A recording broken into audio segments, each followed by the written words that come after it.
Beverly Kirkmeyer Smith, and I graduated with the great class of 1954. Our next inductee is Sarah Mae Jones Clark.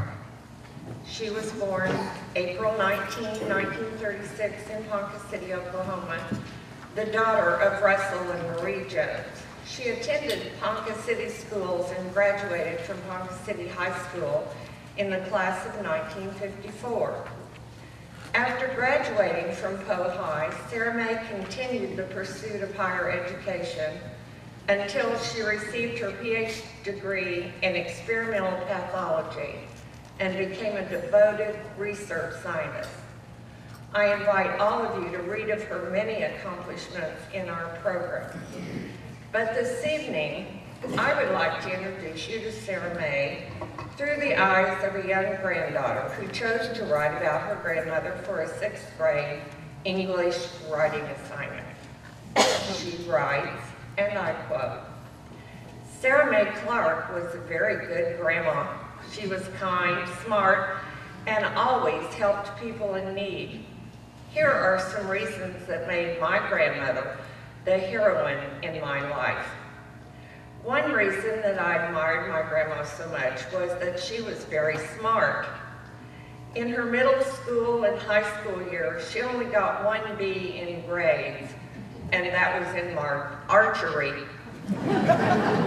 Poor Sarah. That was how she got into college and got her degree. My grandma was kind and very generous. She helped lots of friends in need. My grandma helped friends with house cleaning, and she would watch their children. She also made dinner for people that were sick or overwhelmed with stuff. My grandma always said that if you help people, you would be rewarded with good things. My grandma used to say, "Impossible is an opinion, not a fact. Never give up what you started." After a brave and lengthy battle with Parkinson's disease, Sarah Mae passed away on March 23, 2005. I would like to ask Fred Clark to come forward at this time and accept Sarah Mae's Hall of Fame award.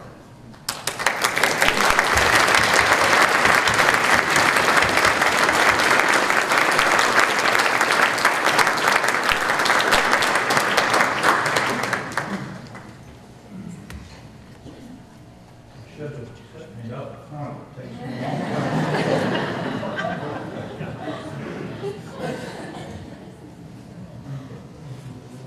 Yeah, I do that. They use the bills.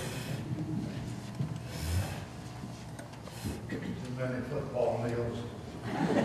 Kids brought on the Chuck Bowman and a few other rugby football players out there.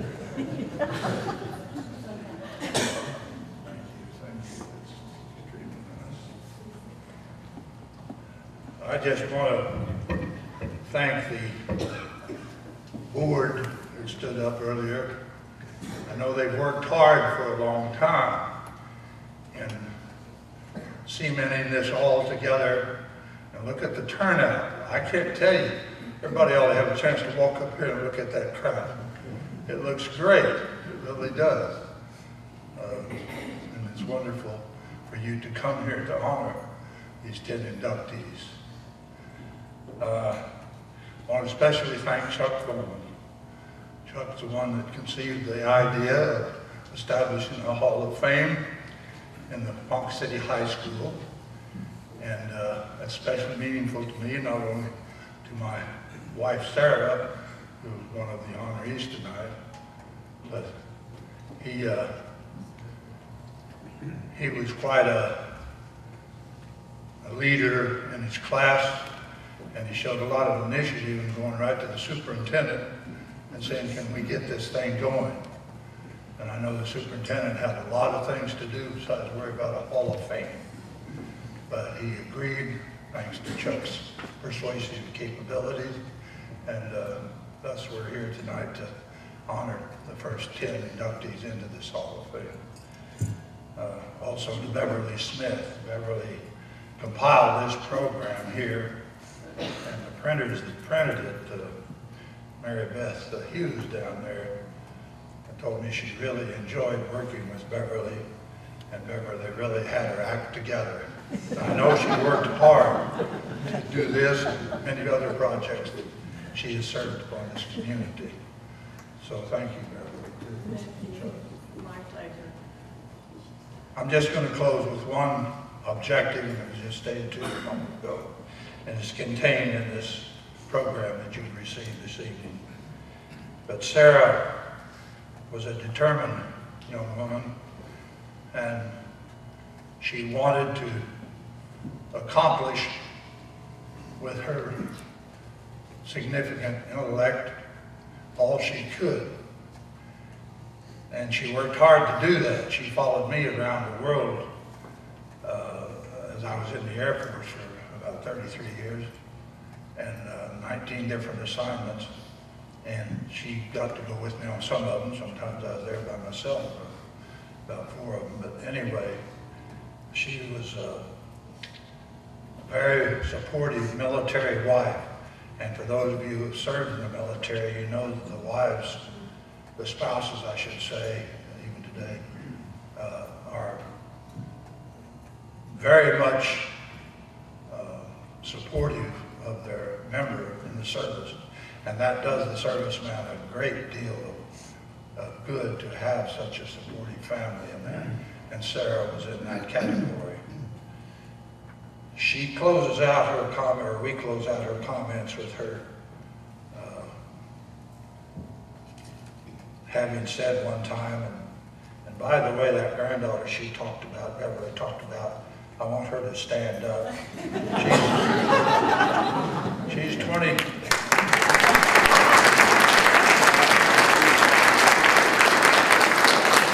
That's Kara and her 2 sisters there and her parents. I'm so proud. Kara graduated from Colorado School of Mines about a year and a half ago. And she achieved a lot, which her grandmother would be so very, very proud of.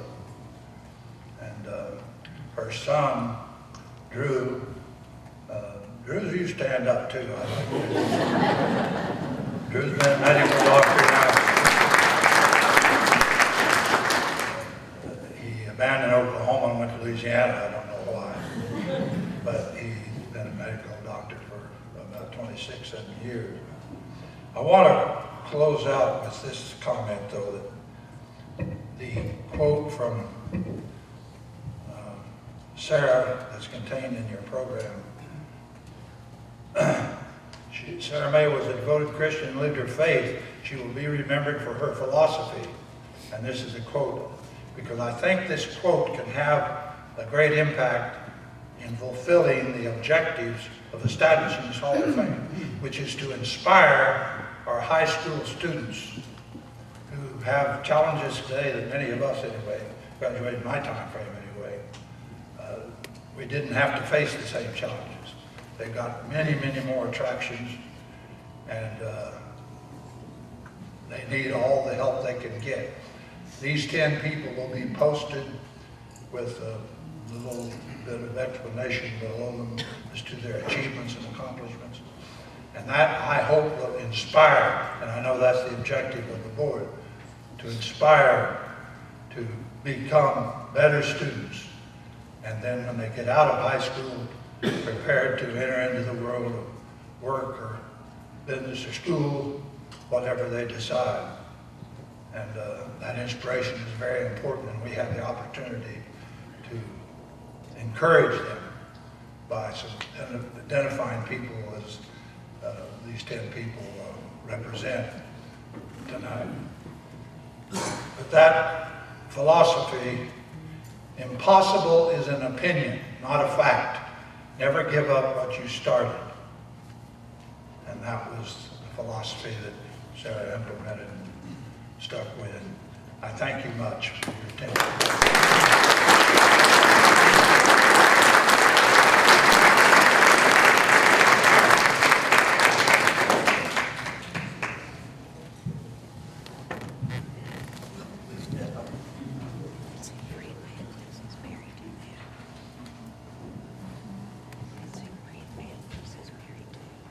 Our next posthumous award goes to James Elbert Jake McNeese.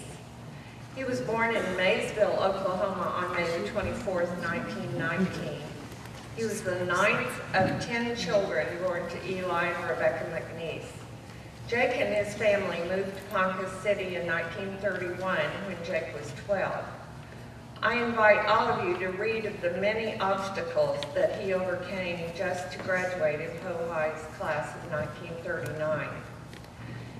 After high school, Jake enlisted for military service, volunteered for U.S. Army paratroop duty, and was assigned to the 506th Parachute Infantry Regiment. Due to his prior experience using explosives, he was immediately assigned to train other troops in the use of high-tech explosives. The nucleus of the group that became known as the Filthy 13 began to form at that time.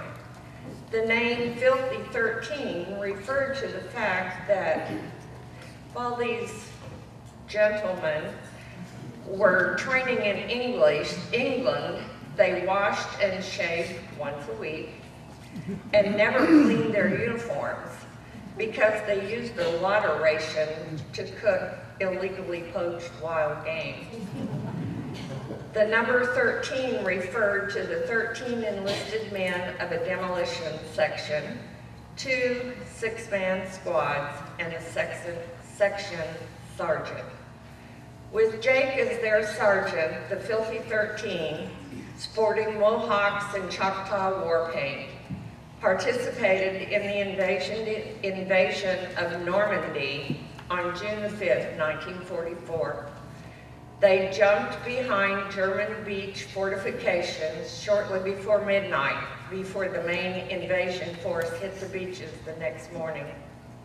Their goal was to destroy Nazi supply lines and escape routes.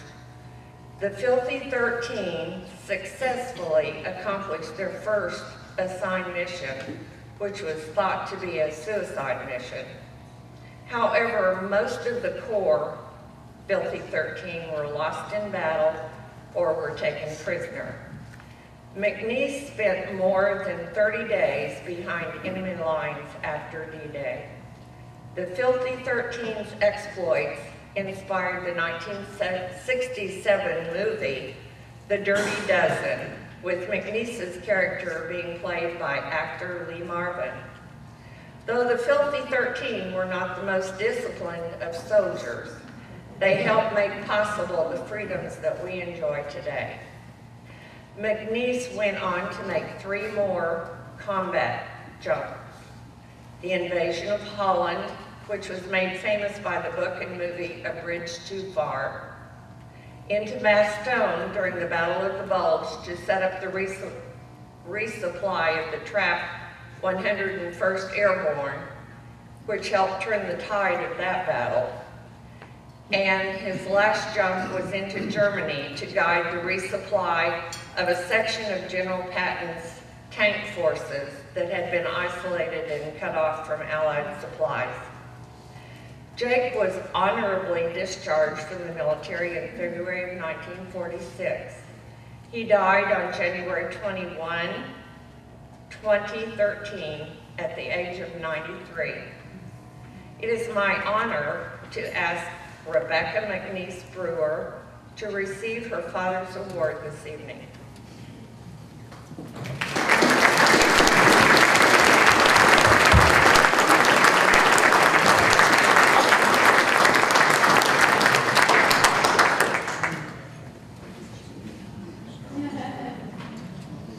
Rebecca. I've been called worse. It's nice to meet you. Chester Bean, Uncle Jake. Jake is my uncle, and Becky injured her knee recently and asked me to stand in for her. Well, we're happy to have you. Thank you. Class of '67. Very good. Not as good as 54, but we'll take it. We'll see. I have 3 words that describe my uncle, Jake McNeese. Number 1 is uncle. He was always, we lived close, 3 blocks apart. I was always over at Jake and Martha's house. He helped instill my love of the outdoors, fishing and hunting. He always took us. I learned how to wade the river, noodle for catfish, hunt squirrels and rabbits with Uncle Jake. The second word that describes him is hero. I don't think those of us who live in the modern times can appreciate what Jake went through. He had 4 jumps behind enemy lines. One of those jumps, he told me he was in water up to his waist for a week, because when we were invading Normandy, the Germans opened the floodgates and flooded all the low country. So Jake was, and as you remember, they dropped the people and they weren't in the places that they were supposed to be. So he was off target, and they just had to group up. But he was a hero. And then most important, as I knew him, he was a servant. Jake came from nothing, and he remembered people who had nothing. He mowed people's yards, he helped widows, he helped people in need. He always fought for the underdog. And I'm proud to accept this honor on behalf of the McNeese family for my Uncle Jake.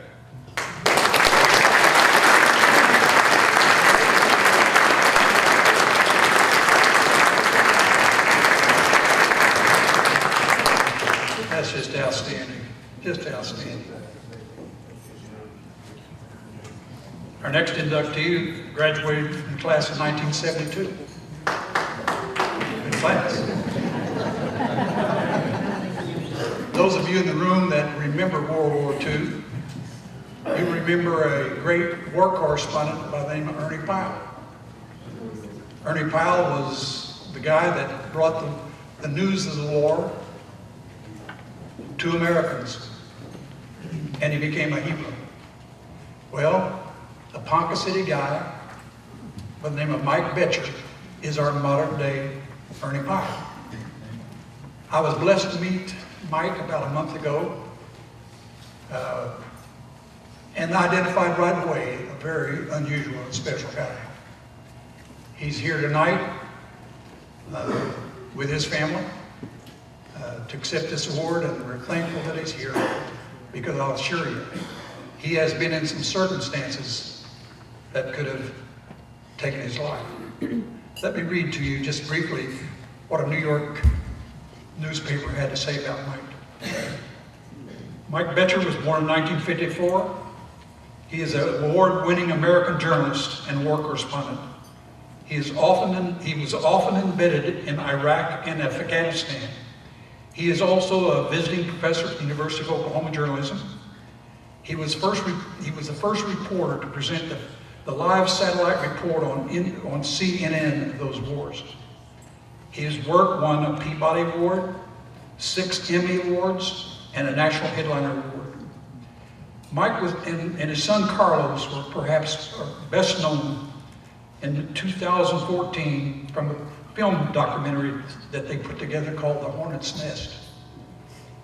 They worked side by side, soldiers that were fighting in some very unusual circumstances that I feel like he's very blessed to be here tonight. I'd like to ask Mike to come forward, and I'd like for you all to give this fine Oklahoman, Ponca Cityan, American a worthy applause.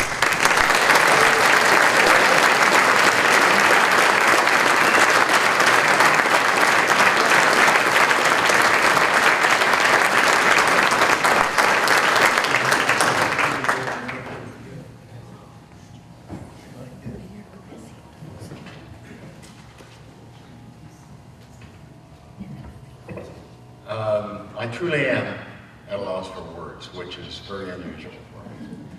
Words are my business. I'm so humbled by this. Everything tonight has been perfect. And there were some new things in my resume that I didn't even know I had. Everything's been perfect. The food's been perfect. The speakers have been perfect.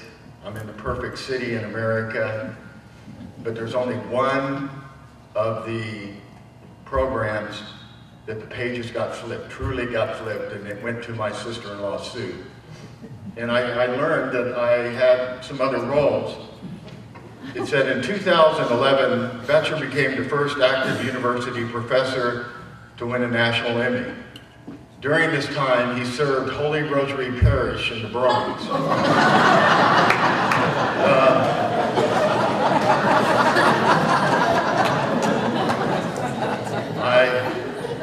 I am the correspondent priest. Father McGurk and Father McCauley of St. Mary's would be very proud of the fact that I did finally become a priest. Actually, that was for Tony Taylor, class of '72 as well.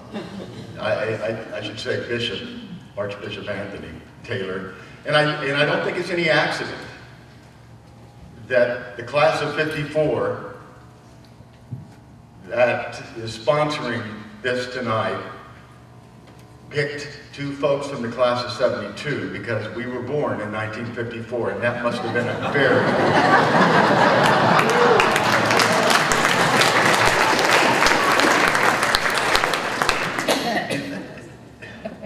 The people who are being inducted here are people that I dragged on constantly throughout my career.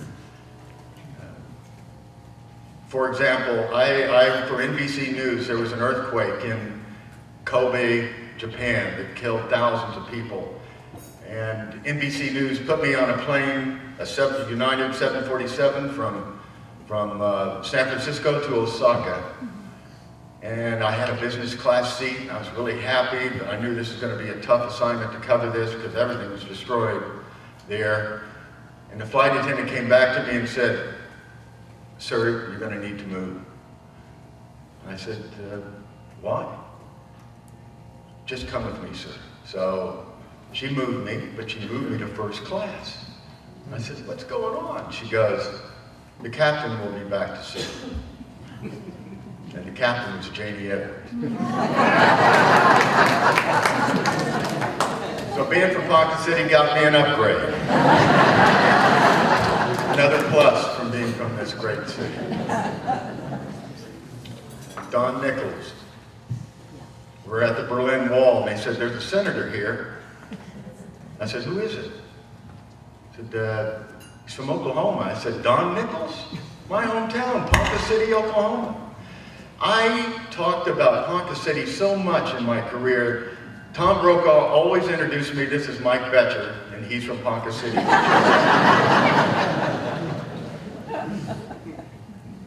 Let me tell you that I carry, still to this day, and have carried throughout my career, a piece of this city with me that I am so, so proud of. And I carry a piece of Jimmy Murphy with me, class of '72. Stan Wheeler with me, class of '72. Mike Kofer with me, class of '72. Wes Nemo with me, class of '72. Archbishop Anthony Taylor, class of '72. I carry a big piece of others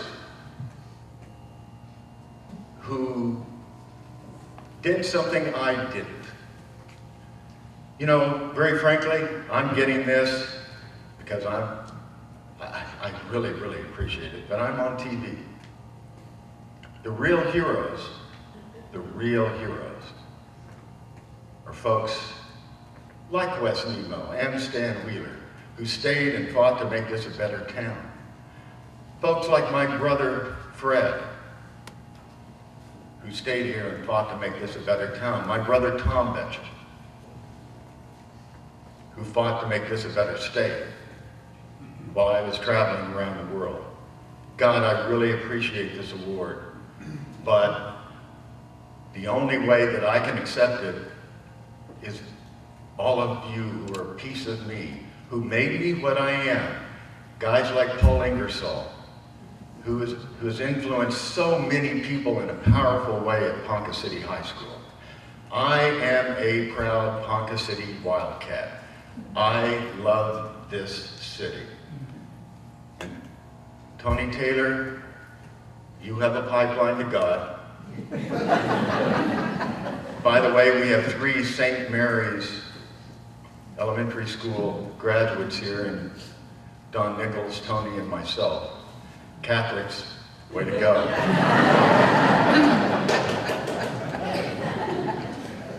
But I love this city. I am Mike Betcher because all of you and everything you contributed to my upbringing. Everything about this city I'm proud of and I would die for. And thank you, my hometown.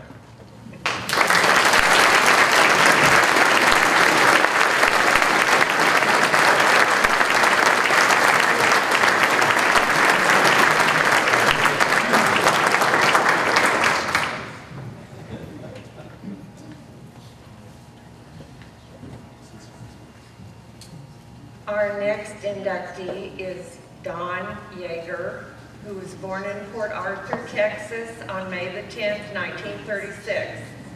He lived in Texas, Wisconsin, and multiple places in Oklahoma before moving to Ponca City in 1951. Don graduated from Ponca City High School in the class of 1954. Yay again. As an oboist in the Pohai Big Blue Band, Don marched in the inaugural parade in Washington, D.C. for the first inauguration of President Dwight D. Eisenhower. After high school, Don continued his education, graduating from Oklahoma City University with a Bachelor of Music Education degree in 1958. Don's musical accomplishments are many. He toured as oboe soloist with the Chicago Little Symphony in more than 144 concerts across the United States. He performed on NBC's Today Show. Don is also an accomplished conductor, having conducted public concerts on 4 continents. As an administrator, Don has served as director of the Interlochen Arts Academy, the Midland, Michigan Center for the Arts, and as the National Music Director for Young Audiences Incorporated. In my personal research of Don Yeager, I learned that Don was the original choice for the role of drum major in the movie Animal House.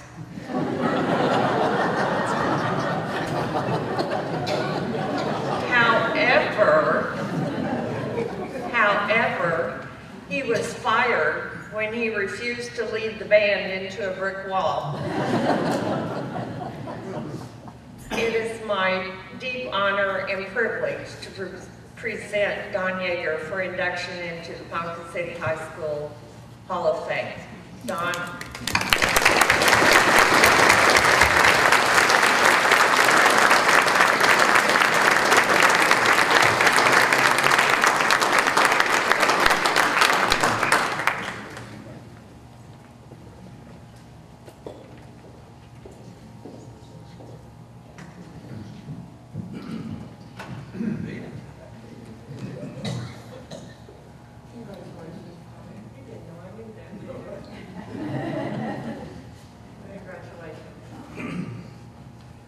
I've never been more proud to be a graduate of the class of 1954. And I want to thank all of those folks who made this occasion possible. I'm overwhelmed, actually. It's a little hard to know what to say and limit my thoughts.